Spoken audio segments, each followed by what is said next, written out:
Hoje, no programa 9 Minutos, a gente trata de artes plásticas a partir de uma entrevista com o artista plástico Thiago Arruda. Thiago, normalmente aqui a produção do programa fica prospectando e procurando identificar temas e pessoas que, para as entrevistas nossas, né, para o nosso registro de um reconhecimento ao trabalho relevante que algumas personalidades locais fazem no Espírito Santo, em Vitória. Mas eu também estou na rua, estou vendo, eu fui lá, sim, passei lá na Galeria de Artes da UFES ali, né? Não, na Homero Macena. Homero Macena. E vi sua exposição, achei, me encantei, achei muito bonito o trabalho, achei muito bonito e daí a ideia de trazer você aqui para a gente conversar sobre isso, primeiro para saber alguns detalhes de um processo criativo que eu achei muito peculiar.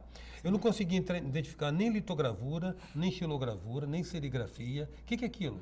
Então, aquilo é basicamente, a grosso modo, serigrafura em metal. Na verdade, é um processo conhecido como oco-relevo, ou oco-gravura, que é um processo exatamente idêntico ao de gravura em metal, porém, em vez de usar chapa de metal, ou então usar também de processo químico, né? Eu uso chapas de plástico, de poliestireno. São chapas de poliestireno que eu faço a gravação exatamente como a técnica de ponta seca na gravura em metal. Só que a única diferença é essa, que é em cima da placa. Não, mas por exemplo, não é normal você ver gravura colorida? Também nem um pouco. Isso aí foi tudo devido a uma pesquisa. Eu iniciei essa pesquisa na UFES, no projeto de extensão, sob a orientação do professor Fernando Gomes, que inicialmente eu ia estudar só o processo de gravura tóxica e gravuras com plástico, utilizando matrizes alternativas para a gravura. Só que esse projeto com ele foi tomando um corpo muito maior do que até a gente esperava no início do projeto, que eu tive a ideia, a proposta de tentar fazer uma fotogravura. Só que com o tempo eu percebi que não é fotogravura, que é um processo de ponta seca, é um desenho, né? Ponta seca quando você faz um entalhe com um instrumento mecanicamente. Isso. Ali que você vai preencher aquela ranhura depois com a tinta. Exatamente, é um processo físico, né? De ranhura mesmo. A ideia foi o seguinte, eu me apropriei, tipo assim, já que a gravura, toda a técnica de gravura você revisita, né, as técnicas antigas. Então eu peguei o processo... Ou seja, cria, mas a partir daquilo que já está criado. Né? Exatamente, que a própria gravura usa isso, é aquele processo industrial que o artista se apropriou dele. O meu que eu fiz, pegando já a técnica de gravura em metal, eu revisitei o offset, né? Que veio da litografia, que veio da fotolitografia, que veio da litografia. Então é todo um processo histórico dentro da própria construção da gravura. Então quando eu fui para o offset, você tem a separação do offset na escala CMYK, né? Para você conseguir a cor. As 4 cores. Exatamente. Que é o ciano, o magenta, o amarelo e o preto. Então eu revisitei essa técnica, só que abandonando o processo químico, né? da técnica e puxando para o processo mecânico. Então, a partir dessa construção dessas imagens, que são 4 chapas, então, na verdade, quando eu vou fazer uma imagem, uma gravura, eu faço 4 gravuras. Então, eu faço 4 imagens, todas muito parecidas, porém, cada uma tem uma nuance diferente, tem um entalhe mais forte, menos forte, algum traço, algum corte em um lugar específico. Depois que eu tenho essas 4 imagens trabalhadas, eu entinto exatamente como uma gravura em metal, né? Eu coloco a tinta dentro daquela ranhurazinha. Depois que essa tinta faço o processo de limpeza e vou para o processo de impressão da gravura em metal, que aí tem um papel que tem que ficar dentro da água durante um determinado período e passa numa prensa, uma pressão bem grande, é onde tem a mistura da tinta. Então, mas não há uma superposição das cores, então, não? Sim, tem uma sobreposição no papel. No papel? No papel. Aí, Ou seja, cada cor ocupa uma determinada área no papel. Exatamente. E se sobrepõe em determinadas áreas. E essa sobreposição é onde tem a mistura química no papel da tinta. Então, veja bem, isso cria normalmente um efeito tridimensional, dá volume. Você tem fundo na sua imagem. Isso, além de um detalhe que você falou que é fundamental, assim, que gravura, quando quem tem acesso, quem conhece mais posição de gravura, você está acostumado a ver uma gravura em preto e branco. Ainda mais se for metal, mais ainda, assim, que é coisa muito rara. Nessa que você tem a sobreposição, ainda mais ter essa coisa da cor, quando a gente fala do offset, do processo CMYK, então você tem volume, né? Você tem volume, você tem forma, você tem quase que em determinados pontos, quase que uma tridimensionalidade mesmo. Ela tira aquela coisa bidimensional, sim, né? De largura e altura só. Agora vamos voltar nessa imagem aqui. Volta aqui, César, por gentileza. Você parte de um recurso tecnológico, a fotografia. Sim, para mim no caso, nesse trabalho que eu fiz... Isso aqui, por exemplo, essa imagem aqui é da onde? Esse é o Shopping Rossetti, fica ali aquele onde teve a primeira escada rolante. Primeira escada rolante de Vitória. sim. um marco aí que é o FET, né? FET Shop. Aí a partir daí, então, você desenvolve esse processo onde você cria nuances também, né? Exatamente. Você cria volumetria e cria nuances também, e em alguns casos também você acrescenta elementos seu. Acrescenta desenho, elementos desenho também aqui. Literalmente, acrescenta. Na verdade são desenhos, né? São desenhos com base na fotografia. Eu tenho a fotografia como referência, eu preciso da foto, até da foto digital, né? Do recurso tecnológico, que são os programas de edição de imagem, para conseguir fazer essa separação de cor. E também trabalhar algumas coisas, aumentar um pouco a luz, então o contraste, até para ficar melhor na hora de eu trabalhar.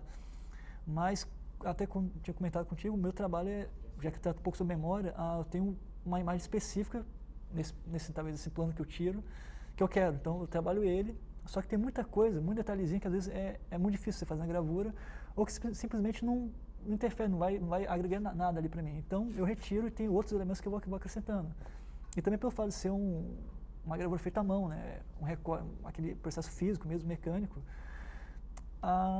tem toda uma particularidade, assim, tem todo um tratamento muito diferente do que é foto. Tanto é que se fosse fotografia, eu não teria esse trabalho de fazer a gravura. Com certeza. Como é que você chama esse processo, Thiago? Eu chamo de gravura em oco-relevo. Oco-relevo, que é baixo relevo. Exatamente. Que é para diferenciar da gravura em metal, já que é uma gravura tóxica, né?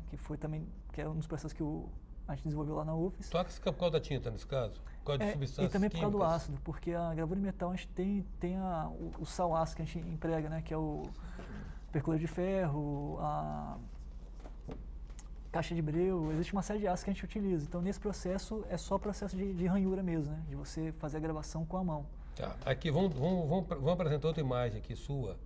Bonita. Esse aqui é o pessoal das antigas, então é mais extremamente familiar. Na Costa Pereira, né? O então tradicional Álvares Cabral, de muitos carnavais. Antiga sede Álvares Cabral. Muitos carnavais.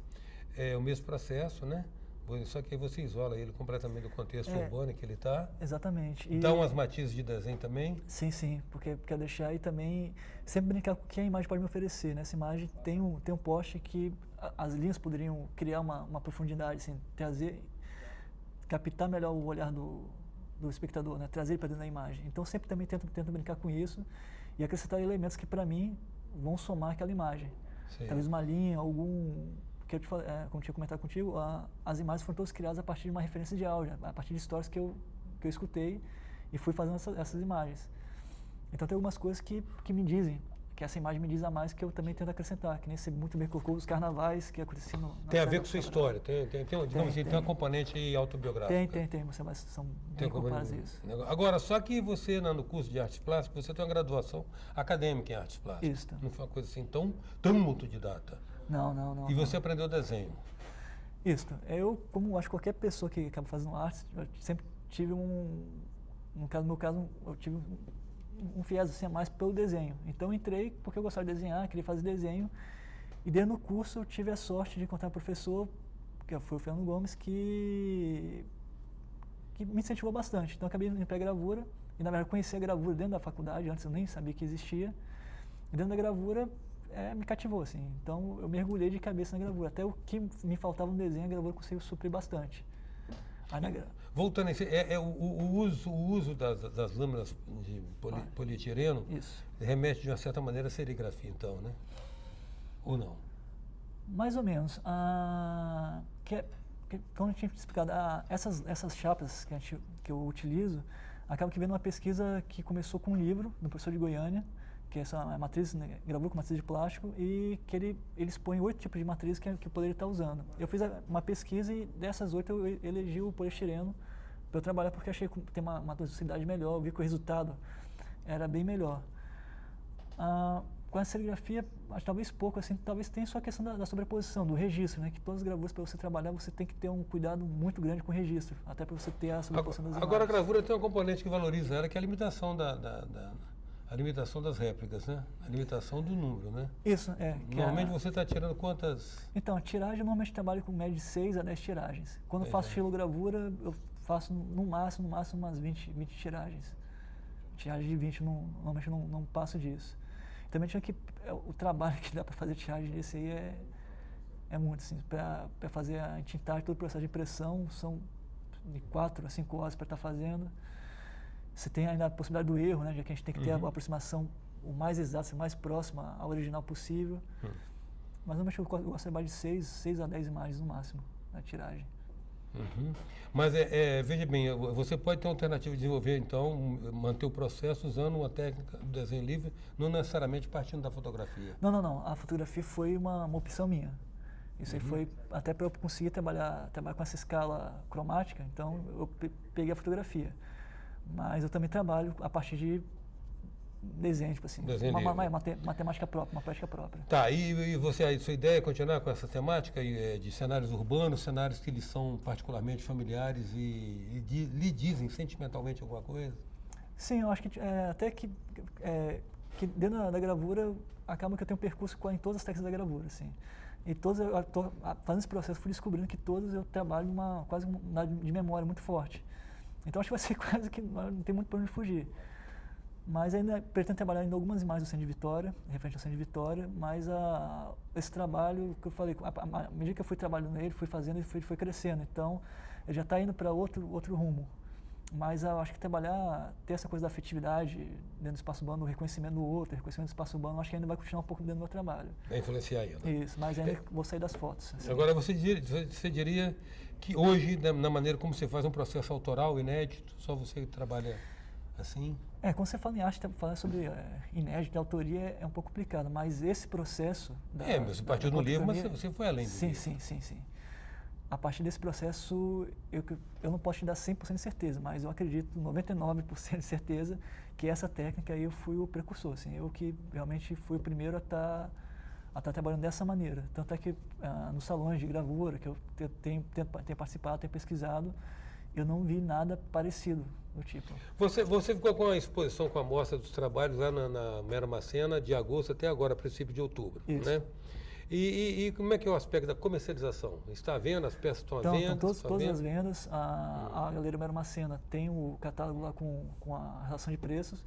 Quem puder ir na exposição, ainda, se tiver um tempinho, fica o convite. E lá também tem os preços que estão bem acessíveis, assim, bem legais. Agora, projetos para o futuro. Sua aplicação de uma arte decorativa, claramente decorativa, né?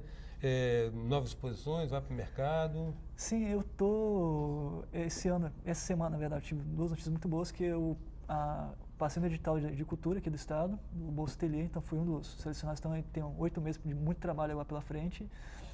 Na semana passada também eu tive uma boa notícia que eu fui selecionado numa exposição no México, no Museu José Guadalupe Pousada, de 900 inscritos, passaram 60, desses 60 eu sou, se não o único brasileiro, um dos poucos brasileiros que passaram. Então isso foi uma notícia muito boa assim, para mim, animador, assim, que é um cara que eu usei como referência na gravura e agora vou poder estar no museu dele, assim, do lado do trabalho dele, para mim foi sensacional. É tentar trabalhar, assim, eu espero trabalhar, espero tentar fazer mestrado, me especializar mais, mas é focar, manter o trabalho sério, manter o foco e trabalhar bastante. Parabéns, Thiago. A gente realmente se congratula com o seu trabalho, belo trabalho. A gente convida o nosso público a passar lá na Mera Macena nesses dias finais da exposição, para vocês entenderem, talvez uma imagem na televisão não expresse toda a beleza que ele conseguiu através dessa técnica que ele desenvolveu. Grato pela sua presença e sucesso. Obrigado, eu que agradeço demais a oportunidade e estar aqui. Muito obrigado mesmo. Em 9 minutos, a presença do artista plástico Thiago Arruda. Até já. Sou passageiro do tempo, tentando entender erro e acertos caminhos, aprendendo a viver.